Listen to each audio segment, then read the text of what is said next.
For our next presentation, we are moving away from COVID-19 and looking at insurance product innovations in Singapore. SNAC by Income is an innovative insurtech platform born out of NTUC Income's Digital Transformation Office that lets consumers purchase microinsurance and investments attuned to their lifestyle activities. We have two speakers from Income who will be giving us a presentation today about SNAC. Firstly, we have Wei Chen Tan, who is a qualified actuary in general insurance with over 16 years of experience in the US and the Asia Pacific region. He is experienced in working across life and general insurance and across multiple disciplines such as pricing, predictive modeling, analytics, product proposition development, underwriting, market entry strategy, project management, etc. In his current role with NTUC Income, he is spearheading the actuarial department in adopting new technology and predictive analytics, as well as partnering with Digital Transformation Office in designing and launching new business models. We also have Zehui Go, who is the lead product owner of SNAC by Income. She has more than 6 years of experience in product management and partnerships, as well as growth in fintech and banking, and is passionate about creating digital solutions that drive adoption by both consumers and cross-industry partners. She graduated from Singapore Management University in 2015 with a bachelor's degree in business management and double major in finance and marketing. In their presentation, Wei Chen and Zehui will be covering what SNAC is, why Income developed SNAC, how it was built, as well as give us some insights to the success so far and customer feedback.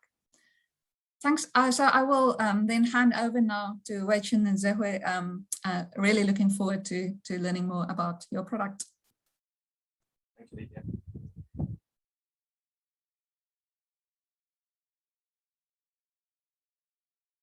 Good afternoon, everyone. While we wait for the PowerPoint to load up, just want to introduce ourselves. Wei Chen here and Zehui. We're both from NTUC Income. Today we'd like to share with you a product innovation that was launched by Income recently called SNAC by Income. This is a bite-sized lifestyle-based insurance and investment product. So before we start, Zehui, if you can help me move to the next page. Yep. Yeah. So I'll give a brief introduction about NTUC Income. So we are one of the NTUC social enterprises in Singapore, along with our many different sister social enterprises. We cover more than 600 touch points addressing various social needs of Singaporeans. This includes insurance, healthcare, childcare, grocery shopping, loyalty programs, and more. Next, Zehui. And NTUC Income was founded about 50 years ago, 1970. And our mission since then was to make insurance accessible and affordable to everyone in Singapore, regardless of what their life stage is, regardless of what social segment they fall under. And in keeping up with the times, we recently also been refining this purpose to not only make insurance accessible, but also make this insurance experience unique and special for everyone. And this can be seen from a recent brand refresh called Income Make Yours. We are financially strong, rated AA- by S&P, and we are able to address all customer needs from life insurance, health insurance, and general insurance. And on top of this, we are the only insurance cooperatives in Singapore. So all this actually make Income very unique positioned in the Singapore market. And as we all know, the world has undergone a lot of changes in the last 10 years in the areas of digitalization and also in advancement of AI. So in Income, we're trying to keep up with the time and also trying to make sure that our products continue to address the emerging needs of customers, even in this new digital economy. So 5 years ago, Income set up an autonomous business unit in the form of Digital Income. And the mission of this team is to look into the impact of digitalizations and identify opportunity where Income could transform itself and be able to address the new needs of customers and the new pain points of customers as a result of digital economy. Within this unit, we invited talents from many different backgrounds and different skill sets. And it's the hope that with this diverse skill set and background, we could come up with something creative. And we're pleased to say that within the last 5 years, we have achieved quite a few things. First and foremost, we have put up all our individual policies, product policies, including life, health, and general online, so that our customers who are financially savvy can choose to self-serve themselves online within their own comfort and convenience. We've also taken this opportunity to look at how we simplify the experience with our advisor so that they can transact and have a better experience with us. Second of all, we have reached out to different startups across the world and trying to collaborate with them to see what the use case and solutions they have that could help to solve insurance problems. And lastly, we also been working on developing new business models that we think could address today's demography and today's needs. For example, in 2018, we launched Droplet, which is the first of its kind rain insurance product that covers against ride-hailing fare surge due to rain. And in 2019, similarly, we also launched Fintech, which protects customer against fluctuation in air tickets. And in the last 2-3 years, we've been focusing on microinsurance and subscription-based insurance and making it relevant for our customers. One thing that we learned throughout the journey, like for example, in 2019, when we were working with Grab in offering their drivers this micro-insurance critical illness that allows drivers to stack their sum assured whenever they complete a ride, is that through this whole journey, we found that actually this whole concept of micro-insurance could be made relevant to the retail market as well. So we took a next step in then opening up this concept to everyone in Singapore, and we named it Snack by Income. So Hui that's with me today is actually the product launcher of Snack by Income. She was there since the beginning, and she continues to take care of this baby. So she's the right person here that could tell us more about Snack by Income and the journey for us to get there. Over to you, Zoe. Thanks so much, Wei-Jin, for the introduction.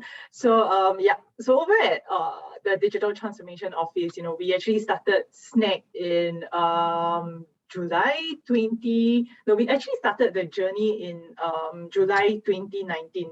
Yeah, so that's about about 2 years back. So we work very closely with the actuary team, so Wei-Jin's team, to actually create this product. And basically in today's presentation, I'll take you through the creation of this whole journey. But before that, some of you probably know already what Snack is. If you don't, you can actually download it through the App Store or the Play Store and experience this mobile app for yourself. So for those who don't, basically what Snack is, it is a mobile app that lets you build up your insurance coverage and also your investments bit by bit through your daily activities. So for example, if you take the train or the bus using your EZ-Link card, or you dine out using your Visa card, or you clock 5,000 steps on your Fitbit, you can choose to say, you want to contribute 30 cents premium to build up a certain amount of life coverage. You can choose to pay $1 premium to build up your investments, and it stacks up from there bit by bit.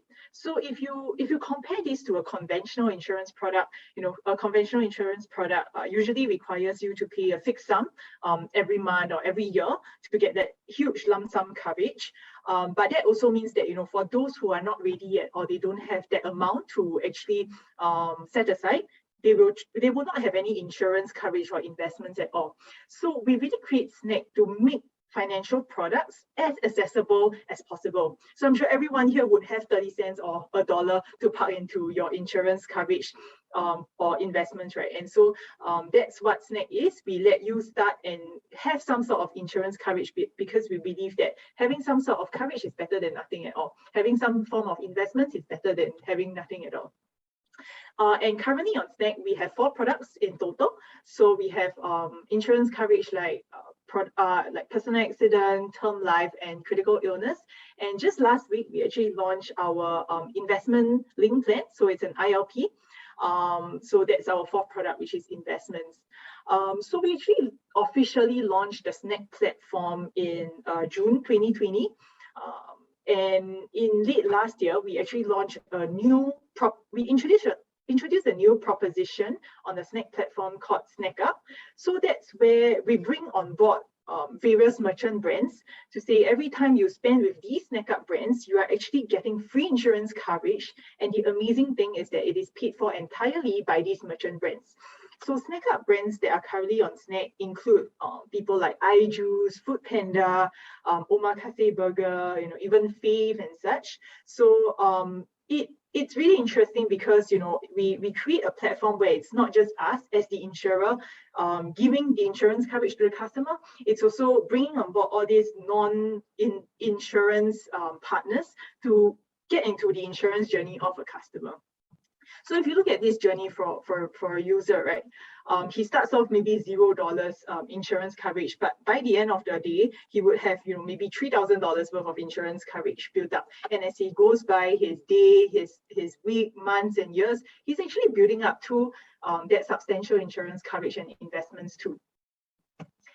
So why SNAC? I'm sure all of you kind of know why we call it SNAC already, because it's really following that bite-sized approach where you are building up bit by bit instead of going into that lump sum right at the start.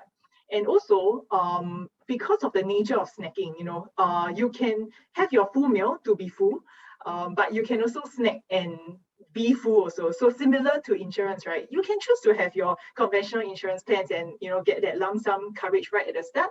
But if you are not ready for that yet, you can also choose to snack and build up your insurance coverage bit by bit until you reach that substantial amount. So if you can see here, the main mascot that we actually choose to represent SNAC is actually the astronaut. So why the astronaut? Because we felt that the idea of an astronaut actually resonates with the nature of our target segment, where they are always constantly exploring and finding out what best fits their needs. And if you realize the astronaut that we created, he's not in space, right? He's actually on Earth, because the idea of SNAC is building up your insurance coverage and investments with your lifestyle activities, and therefore we want to depict him in the day-to-day life also.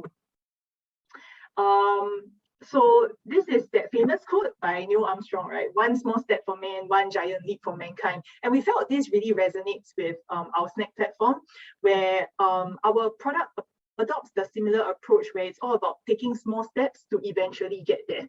You don't have, to have that huge leap at the start, but you build it up bit by bit to eventually get there.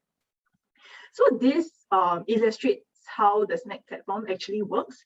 So if we look at a customer taking a bus ride right at the start, he actually when he does one of his lifestyle activity, he's actually being issued an insurance policy that lasts for 360 days. And as he goes about his different lifestyle activities, he's actually building it up until that substantial amount. And the effective coverage that he's covered is basically the sum of the total effective coverage at that point of time. So what it also means is that, because once he completes that lifestyle activity, he gets issued the policy that lasts him for 360 days. So that means even if he stops contributing moving forward, he's still being covered for that period of time. Yeah, and here is a quick snippet of how the SNAC app actually looks like. So if you can see, the whole SNAC app is created so that it doesn't look like a financial app at all. It is very, very lifestyle based. We showed the astronaut going about his day-to-day life, and just last week we added this fourth product on board, investments, where a customer can come in, check his market value at any point of time and how much his investments have grown. This summarizes the key value propositions on SNAC, making insurance and investments accessible to everyone. So with just 30 cents, $1, you can start building up your insurance coverage and investing. And also one thing is that it is fully flexible on SNAC. What that means is that a customer comes on board, he can choose to adjust his premiums at any time he wants. And for investments, he can actually withdraw his entire portfolio anytime he wants to, so without any penalty. So we understand that, you know, the digital native segment, people of our age, you know, they actually crave for that flexibility. They need that sense of control over their financial commitment, and therefore we make it entirely flexible on Snack. So going into how we started and how we actually created a product from that blank canvas, right? How we started Snack, it was of the inspiration where, hey, wouldn't it be cool and wouldn't it be amazing if you can actually build up your insurance coverage just by tapping your card and taking the train? So that was really that that idea that sparked the whole Snack concept. And we thought like, hey, okay, what about other lifestyle activities? You know, apart from taking the train, could it be dining out? Could it be going for a run and such? And therefore, with that idea, we actually created a prototype over here, if you can see, and we went to speak to customers and get their feedback. So what you see over here was really the initial discovery research, where we did with a group of about 10 users, where we brought them in and, you know, shared with them this concept and kind of find out what they think about it. So if you can see here, we actually didn't start off calling ourselves Snack. We actually started off calling ourselves Dope. So why Dope, right? Is because we wanted people to have that dopamine effect every time they open the Snack app.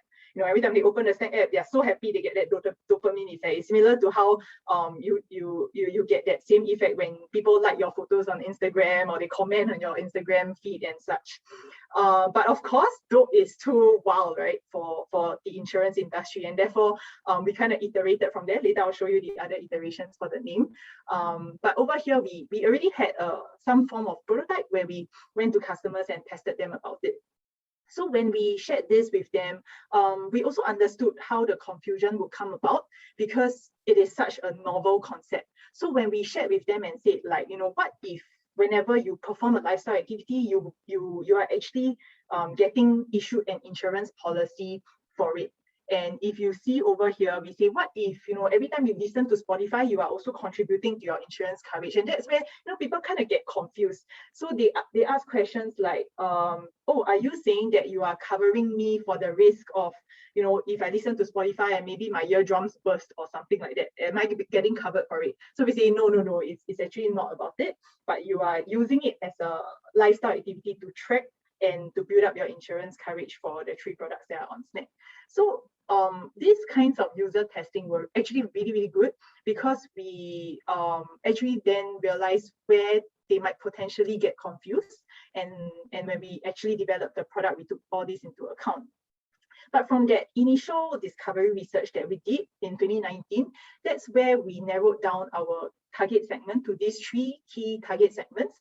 Firstly, it is the students who, you know, they say, I don't want to buy, I know that insurance is important, but I don't want to purchase it now. I'll wait until I start working and then I will start buying my insurance because now I'd rather spend my money on my Starbucks coffee or, you know, buying my avocado milkshake.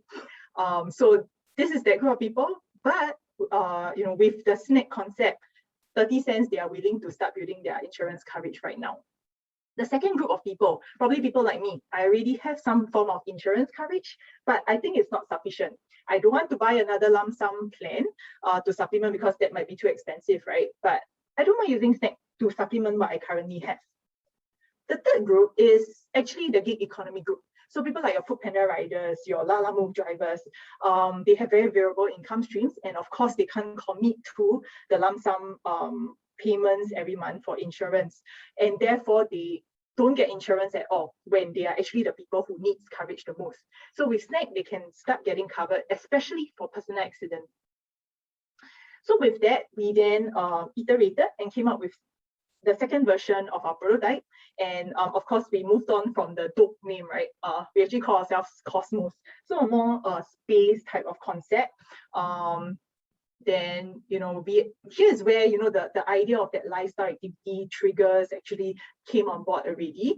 And but then, you know, we, in terms of the design, then we thought, hey, it's better to make it a bit more lifestyle based, and therefore we went away with the space type of approach.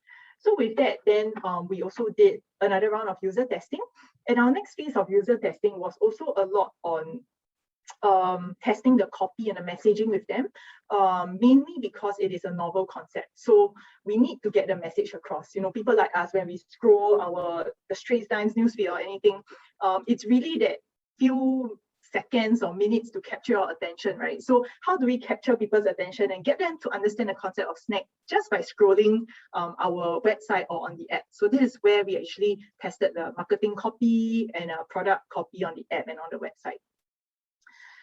And with that, we then showcased, we had that almost ready prototype, and we actually showcased it during the Singapore Fintech Festival in 2019. This is actually the actual booth where we actually put up. So if you can see, you know, we actually make it very, very vibrant and to capture people's attention. And we got really good feedback from here. It was a very good platform for user validation, because we could actually speak to them face to face when people came to our booth and, you know, ask us questions, say what they like, what they don't like, and we further iterated the product from there. Yeah. So previously I also mentioned about the gig economy as a user segment, and that's where we actually came up with a customized proposition for these gig economy workers. So if you can see over here, we actually have a special customized lifestyle activity for Foodpanda riders and also for Lalamove drivers, where they can build up insurance coverage whenever they make a delivery. So it's a very nice concept, and it makes sense for them because they are actually building up insurance coverage as they earn. Yeah. So currently on Snack, these group of people actually purchase the personal accident coverage the most, because, you know, they are constantly exposed to the perils on the road. So that's the most relevant insurance coverage for them. Something interesting is also on the Snack app, we no longer look at it as just a financial services app. We really look at it as a lifestyle app, and therefore we have merchants that come on board to say, hey, I want to collaborate with you guys to give your base partner perks and stuff. So these are just some examples of them, you know, Garmin, MyRepublic and such. So you can also explore the Snack app and see what offerings we have. So with that, right, and if you already realize the whole Snack concept is such a first of its kind in the market, and of course from a risk management point of view, it was definitely not easy to undertake this in terms of the underwriting, the risk management, and also the pricing portion of it. So that's where Wei Chin and his team actually helped a lot. And at this point of time, I would like to invite Wei Chin to actually take us through the whole risk management process. Yeah. Sure, thanks, Sohei. Yeah. So although Snack is an app and it's lifestyle based and all that, in itself is still an insurance product, right? So which means that we also need to address the risk management from underwriting and pricing this risk. And while microinsurance concept is, you know, quite well established in countries like India and Indonesia, where it's been used to, you know, protect low-income family, the use of such concept in Singapore, you know, where Singapore is very well developed and matured, you know, that concept is still quite novel and quite unprecedented. So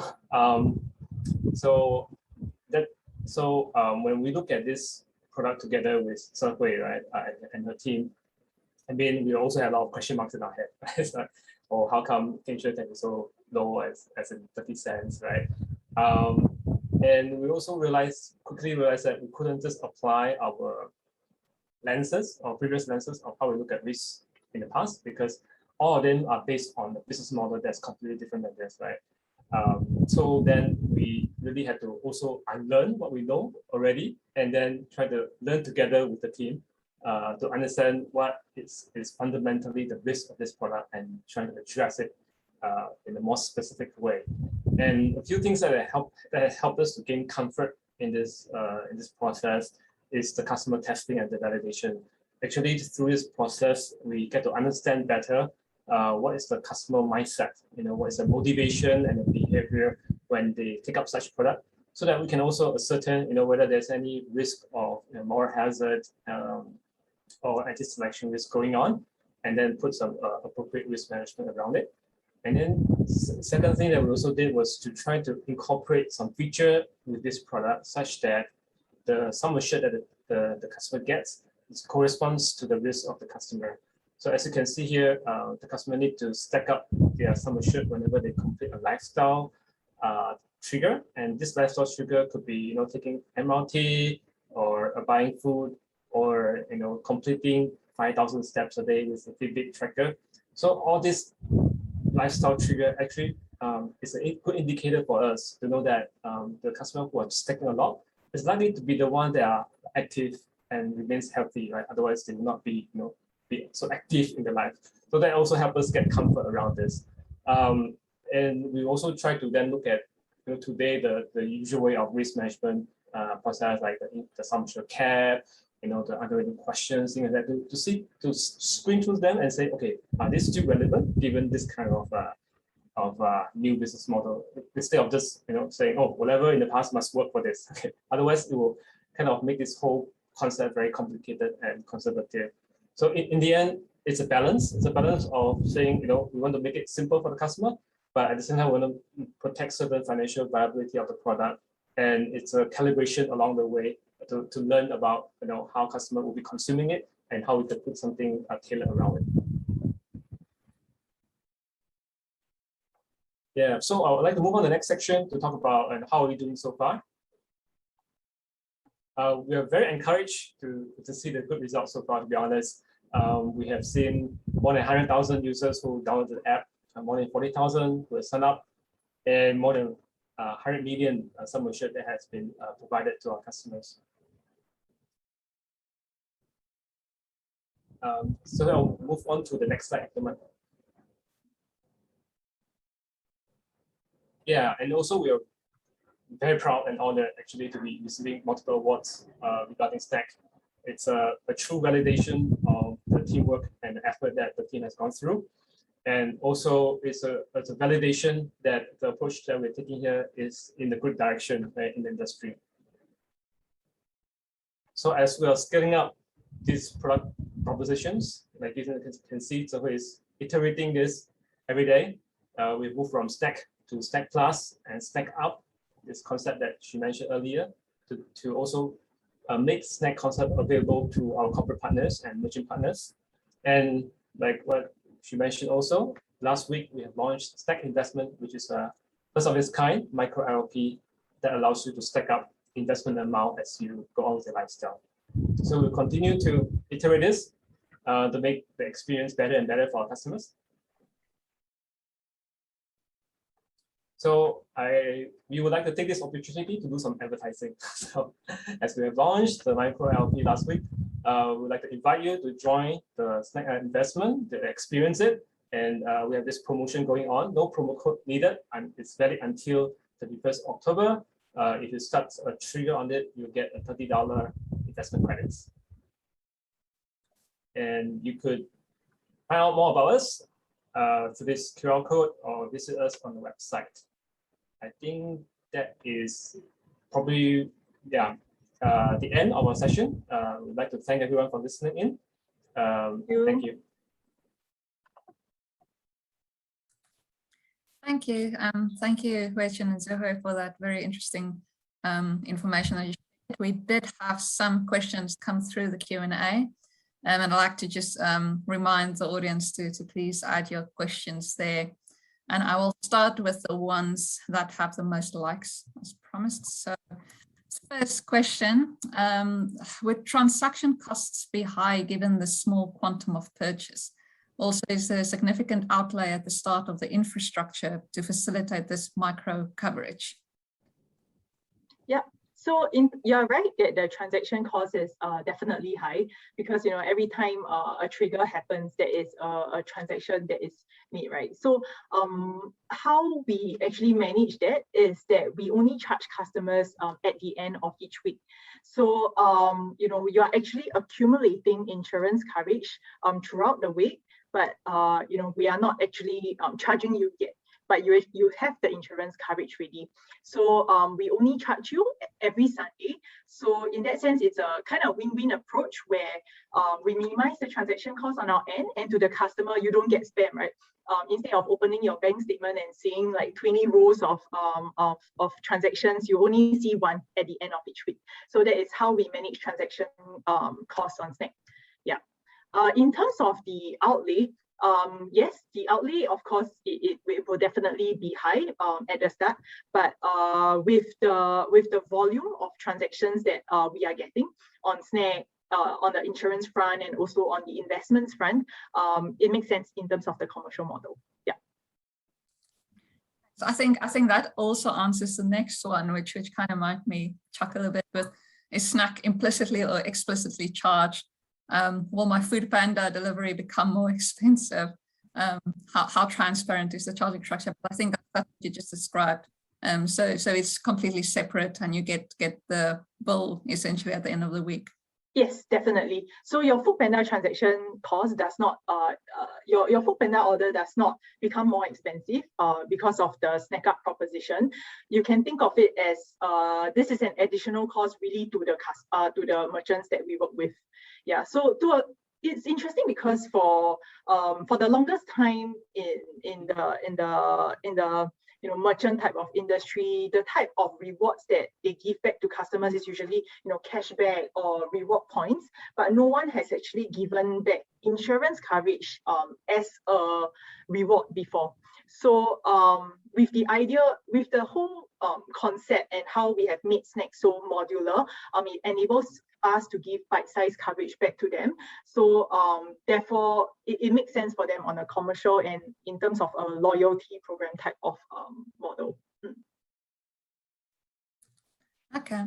I think the next question might have come in before you shared the experience slide, but maybe just as a reminder, how many users have been signed up so far, and how's the claims experience to date? Yeah. Mei-Chin, please go ahead. Yeah. Yeah, the users that just now we had a slide to share that we have about 40,000 users who actually create an account to sign up, right? Sorry. Yeah, that's right. And then so claim experience since we launched is about 1 year and so, right? It's still very limited window for us to assess the claims experience. So far, so good is what I can comment on. Yeah. Thanks. And I think maybe then related to that, because I see you've got the critical illness in there, but are there challenges applying this to healthcare insurance coverage, maybe the more reimbursement type of coverage? Yeah, so the product that we chose so far are sum assured type of product, right? One-time payment. So you can see that the concept works very well in stacking up sum assured. So I think when we talk about critical illness, of course, there needs to be some risk management also to balance that, right? To balance between the simplicity of the product as well as the risk of the product. So there is some underwriting required, but those underwriting are made simple because of the target segment that we're looking at is actually the younger customers and the 18 to 40 groups, right? And they are the ones who are stacking up coverage when they spend their lifestyle, which means that they are somewhat going to be healthier than someone who is laying on the bed. Okay, so in another way, this is implicit risk management that's happening behind the scene. Okay, thanks. I was trying to keep track because there's so many questions coming in again. Where are we now? I think the next one was there was a question on customer acquisition also, right? Yeah. Oh, did I skip one? Oh, sorry. How effective has Snack been as a new customer acquisition tool? Are there opportunities to follow up with new acquired customers for further sales? Yeah. So Snack has been really effective as a customer acquisition tool because actually we are able to reach out to a segment that conventionally might not transact with income. So in terms of the branding and such, it really reaches out to the millennials, the Gen Zs and such, because it is easy to sign up also in terms of the branding. So I can also share that to date, actually 74% of customers who have signed up on Snack are actually new to income customers. So I think that as a whole is a really encouraging number to us, because we are actually reaching out to people that conventionally we will not reach out to. In terms of the leads generation for leads generation tool, right? That is definitely part of the plan. So we actually capture customers when they are young. So the Gen Zs, millennials coming in, and eventually we want to then groom them, or rather continue to have them stay with us, and eventually when they are ready to buy a conventional plan, that's where they can purchase it from the income core side. Yeah, so we see Snack as a complementary way to what income currently offers. And then maybe that links then to the next two, because the next two questions is, first of all, so when you set up this, what is your measure of success? And then maybe linked to that is Snack financially sustainable on its own, or is it more a leads acquisition tool? Yeah, so how we measure success, when we initially launched, our key success was actually top of the funnel. So in terms of the downloads and the signups. So that was our main focus the first year when we launched. And that's where, and we are actually successful in that sense, because, as Wei-Chin shared earlier, we actually saw those interest through the high downloads that we saw, and also in terms of the signups. Of course, post that, then that's how we generate revenue from this group of people, and Snack is definitely financially sustainable on its own. We don't see it just a leads acquisition tool. Yeah. Yeah. We also have to clear internal profitability guidelines. Yeah. Yes, I'll let Wei-Chin elaborate a bit more. In order to launch this, it's not a loss-making product. Yeah.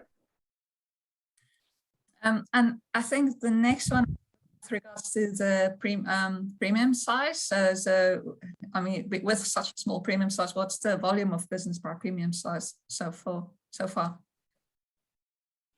I don't know, Sohui, if you have seen the latest number or not, but the gauge for this is 100 million sum assured. Then you can work backwards and say, how much that price premium would be. Yeah, that's right. Of course, with investments, that number has increased quite a bit. Yeah. Okay, thanks. I think we've got a comment there. You've already got a new download as well as we speak. That's great. Do you plan to take this outside of Singapore? Yes, we do. We have plans that we will also announce very soon. Yeah. So if you guys are open for collaboration, please reach out to us too. Yes. Okay. And thanks for the download. Please download. Yeah. I think most of those have been answered now. I think we have, again, just a question on, but I think you've covered the question on the lead generation tool. Well, so I think that covers all the questions that we had.